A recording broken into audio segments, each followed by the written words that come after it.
Hello everyone, welcome to my presentation. My name is Guang Wang. I am a PhD student at the Institute of Information Engineering, Chinese Academy of Sciences. Executive summary. Instruction disassembler flaws can lead to errors in decoding. However, the test coverage of existing works for the testing of instruction disassembler is insufficient.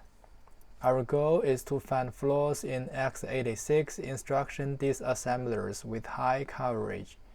We use the feedback-controlled DFS algorithm to in-depth test the x86 disassembler and find more instruction flaws. This is the outline of my presentation. Disassemblers translate a stream of machine code into a sequence of assembly instruction. Disassemblers can be used in reverse engineering, undocumented instruction detection, software analysis, sandboxing, and malware detection.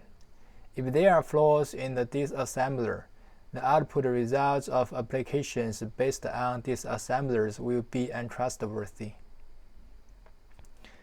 The x86 instruction space consists of legal instructions, reserved instructions, and invalid instructions. In general, the legal instructions are defined in the ISA specification.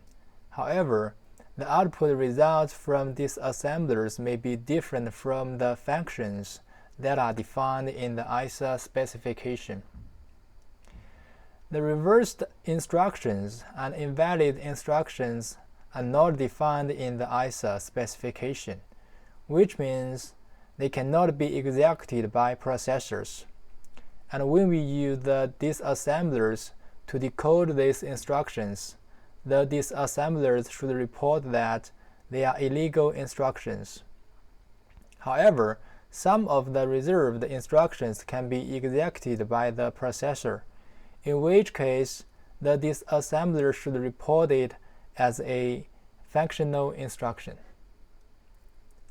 An x86 instruction must have an opcode. The other fields are optional.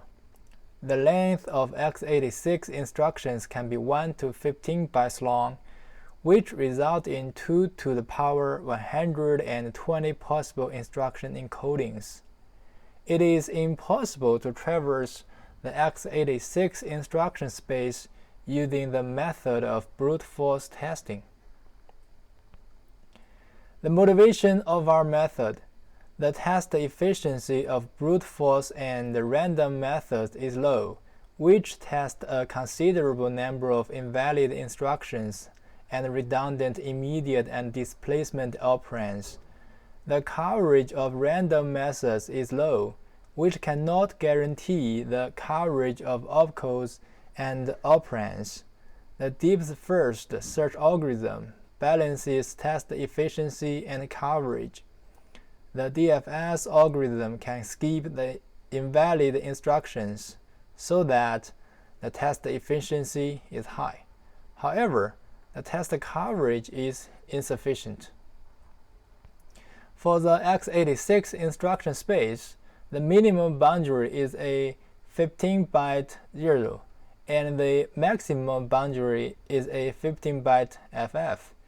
Existing DFS algorithm traverses the x86 instruction space from the minimum boundary to the maximum boundary.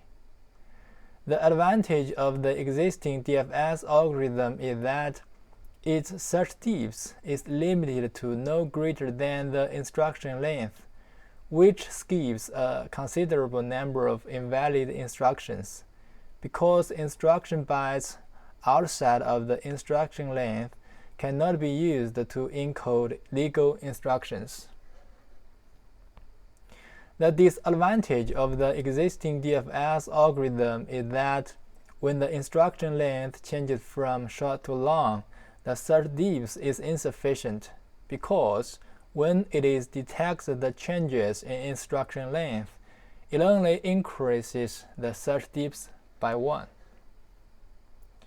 We summarize the cases where the certDIFS is insufficient. The second column shows the real certDIFS for each case, and the third column shows the essential certDIFS for each case.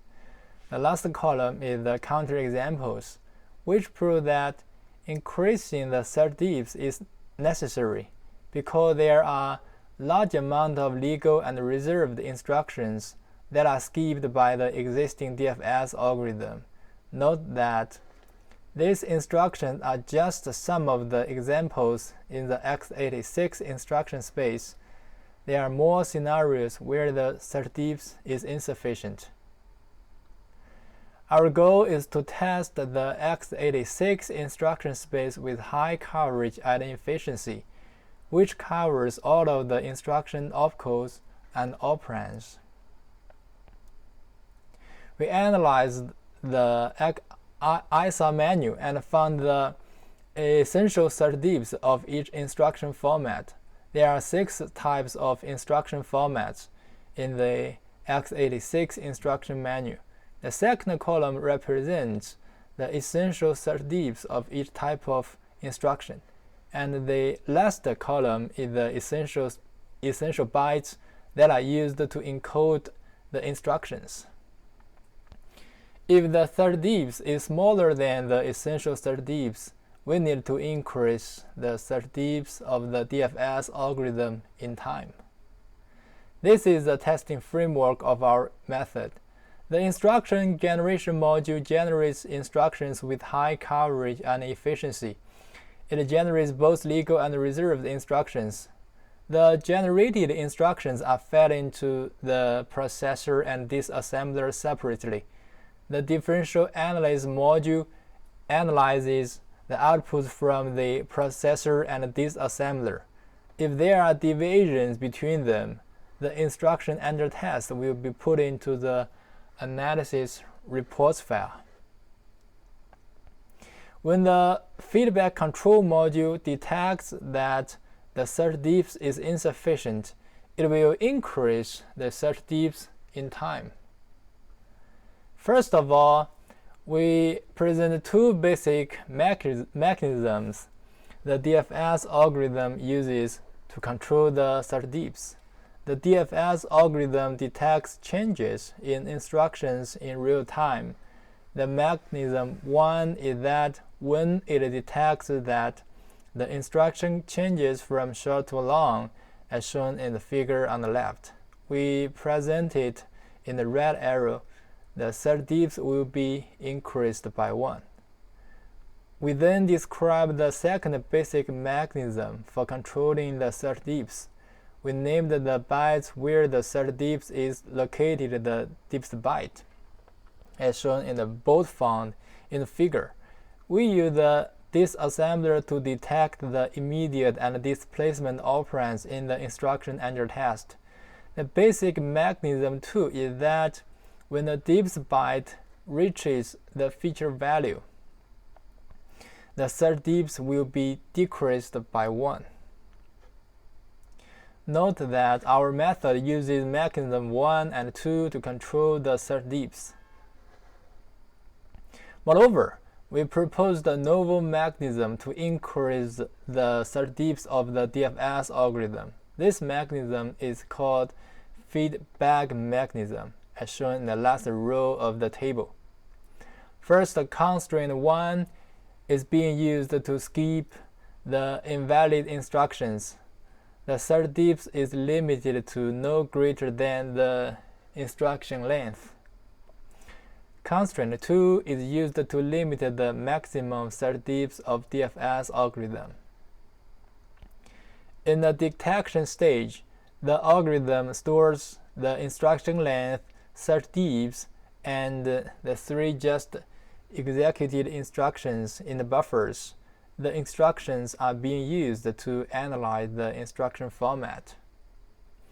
If it detects that the instruction length changes from short to long and the certDIFS is smaller than the essential certDIFS, in this case, the certDIFS is insufficient.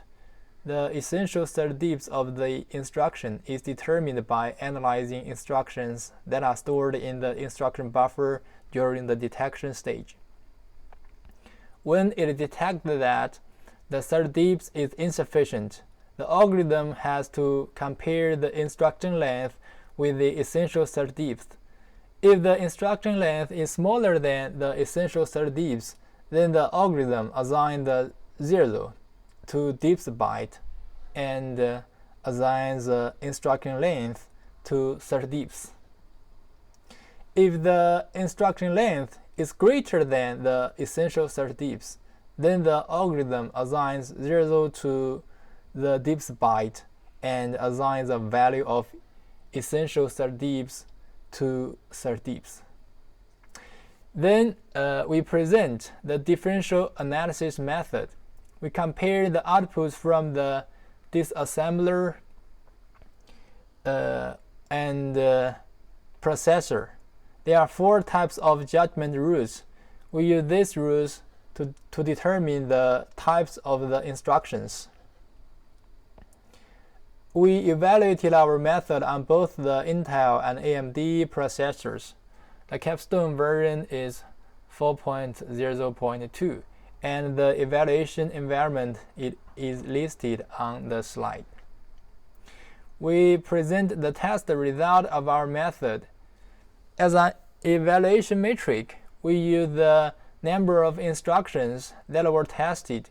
The total number of instructions that are tested by our method is higher than that are tested by the existing method DFS Gen. The test coverage of our method is higher than DFS Gen. We found that a large amount of time was spent on exploring the C4 instruction space. The reason is that the essential SerDefs of C4 instruction space is 6. We found some differences between these assemblers and processors.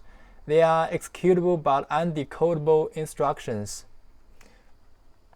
These instructions can be executed on the processors and documented in the ISA manuals, but cannot be disassembled by Capstone, which are flaws in Capstone. We analyze their functions in our paper. These instructions in the table can only be detected by our method. The deviations in instruction length can mislead the reverse engineers when they analyze the binary code by using disassembler Capstone or other kind of disassemblers. Our method improves the test coverage of x86 ISA by using a feedback-controlled DFS algorithm, which increases the SerDefs in time. Existing works only use the instruction length and value of defs byte to control the SerDefs, which is insufficient. Our paper does not test the cases where the length of instruction prefix is greater than 1. We leave it to future work, and our method can be used to test more disassemblers. Conclusion: FedDFS is based on a defs-first search algorithm. It covers both legal and reserved instructions. It improved the test coverage of x86 instruction space, and it found more flaws in the disassembler Capstone that could not be found by existing method. Thanks for listening. Any questions and comments are welcome.